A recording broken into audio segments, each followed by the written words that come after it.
G'day guys and welcome to Vanguard. Now if you're looking to jump on the stormgate ladder, make sure you watch this video because I'm going to have 3 easy build orders that you can do with Vanguard to get you started playing stormgate and having fun. So without further ado, let's just jump right on in. So the very first build order that I have for you today is going to be the Dog Rush. Now this build order is the bread and butter of any Vanguard opening. It's good for beginners, medium players and high level pros. We're all using this build, it's very powerful. Now the idea behind it is that we're going to send our very first bob to Therium. You need 25 Therium to get the first dog upgrade, so that's the first thing we're going to do. Now 8 workers on Luminite is nice and efficient. The 9th worker is not as efficient, so it's good to rally the very first one. Now at 150 Luminite, we're going to Bob Overcharge and send our first worker to build the barracks. The Bob Overcharge increases the production speed, so that's why we're doing it with Bob Overcharge. And if a dog was to come in and harass your Therium Bob, you don't have to worry about it. It's totally fine, it tanks a lot, you can even hit the dog back if you want. Now once the barracks is done, we're going to be building a biokinetics lab. And immediately, we're going to go up to 3 dogs. Make sure you keep building bobs throughout all of this. You're actually going to get supply blocked, and that's okay. That's totally fine. This is about getting the dog upgrade out as quickly as possible with 3 dogs. You could even go up to 4 dogs if you want to cut a worker. That is also totally fine.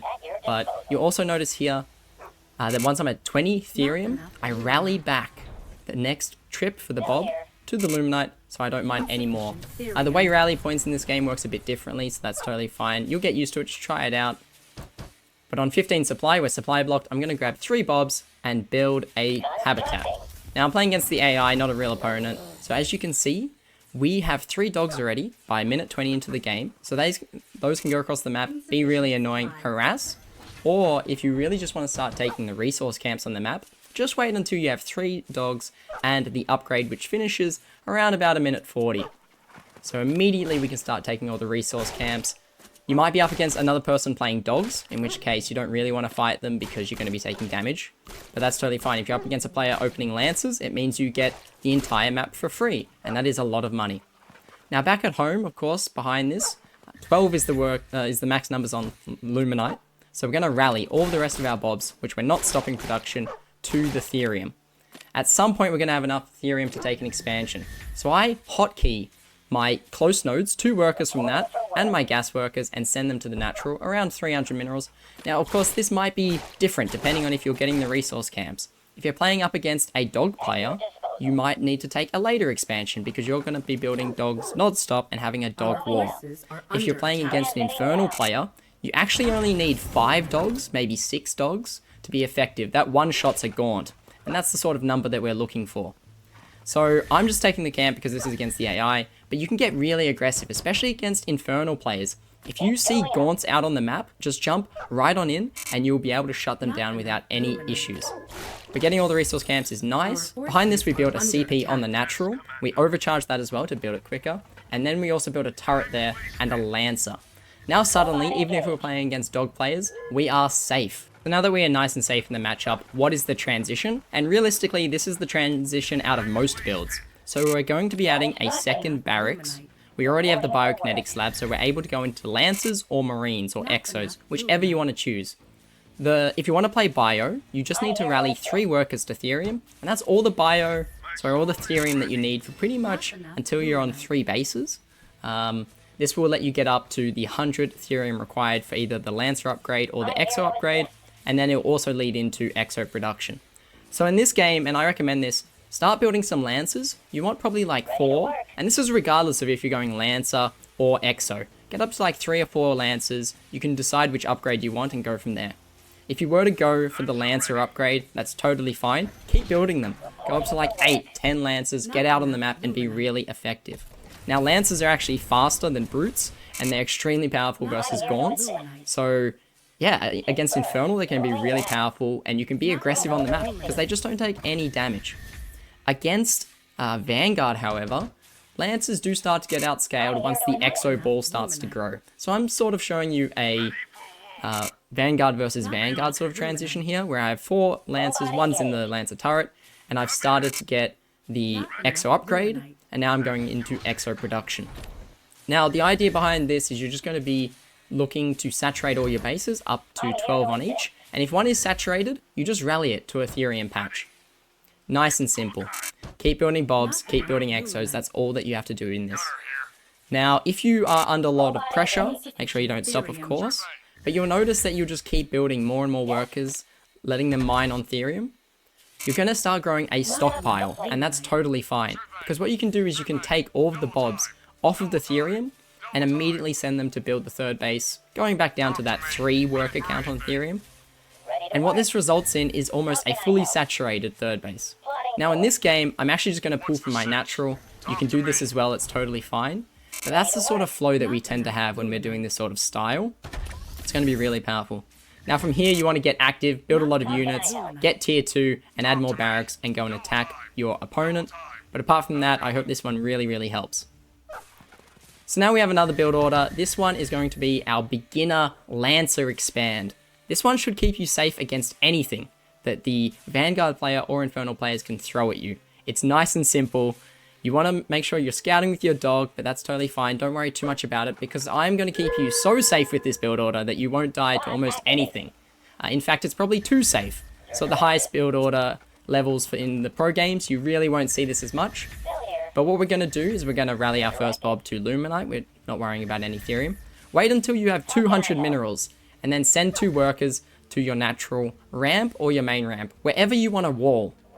Then we're going to overcharge to once again increase the build time, build a barracks, a supply depot we're going to queue up, and then because the overcharge won't actually run out, what we're able to do is we're also able to build a turret on the natural.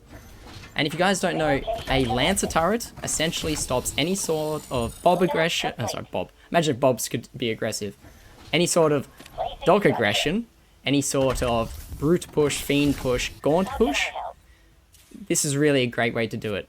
So turret before Lancer, but we're just going to start building Lancers at this point. And what you can do is you can leave one Lancer in the wall on hold position, much like a Zealot. If you guys are Protoss players in StarCraft 2, that's really good against Vanguard players. Otherwise, just rally it into your turret, and that's also going to be great, because the Saw Buzz... Is that what it's called? Anyway, the Lancer turret is really powerful. It has a bouncing attack. It's great for defense. But behind this, we just keep building bobs, building Lancers. Don't worry about it. One thing that you could do if you want to get really advanced is actually go across the map and be really aggressive with your Lancer. You can start kiting, like I said. So if you know you're not going to be attacked, you're confident in your micro and multitasking, go across the map and once again attack.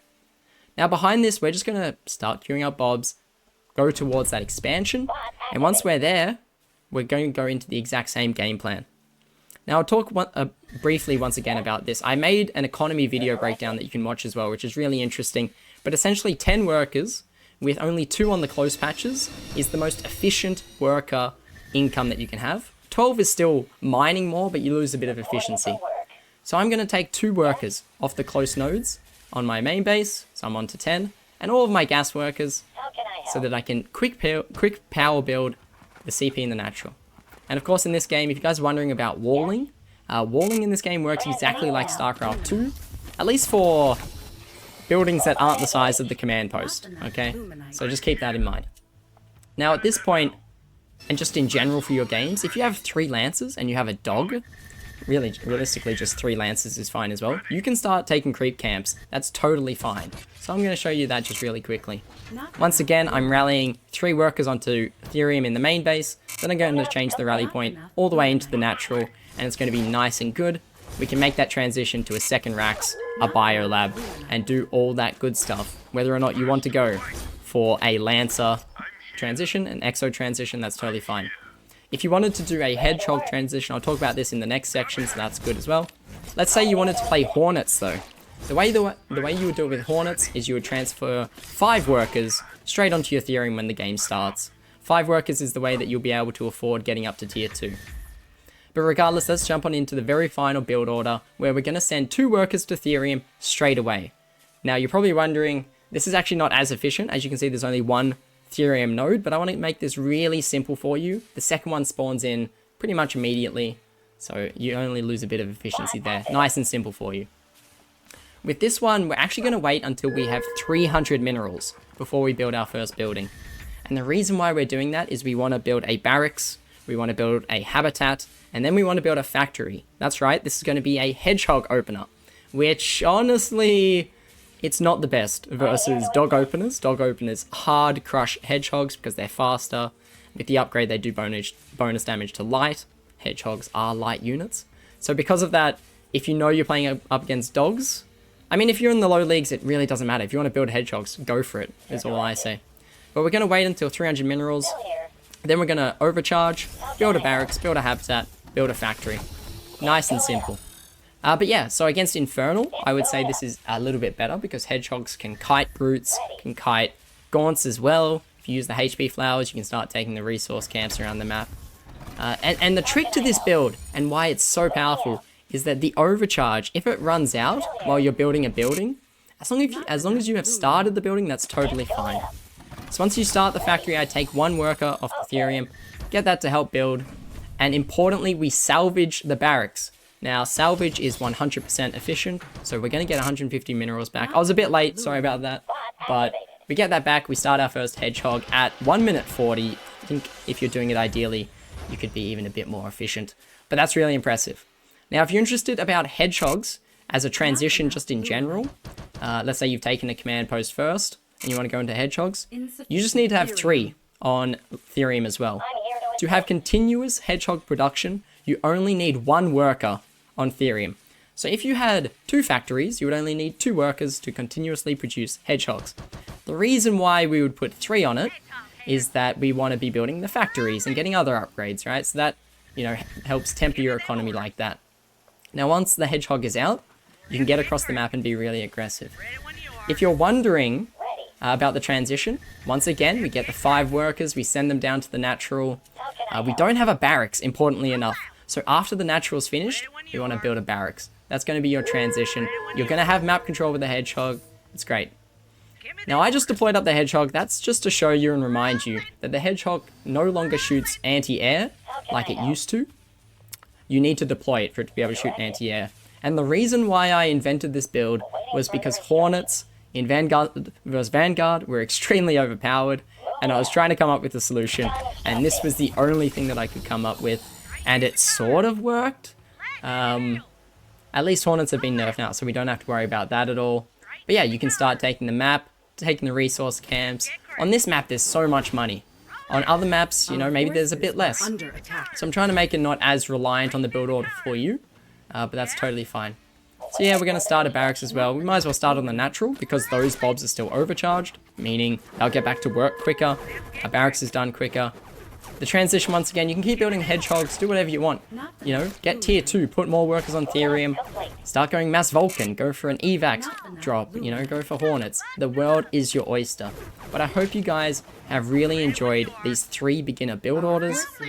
If you want to play Vanguard, start with these 3 and you're going to be in good stead.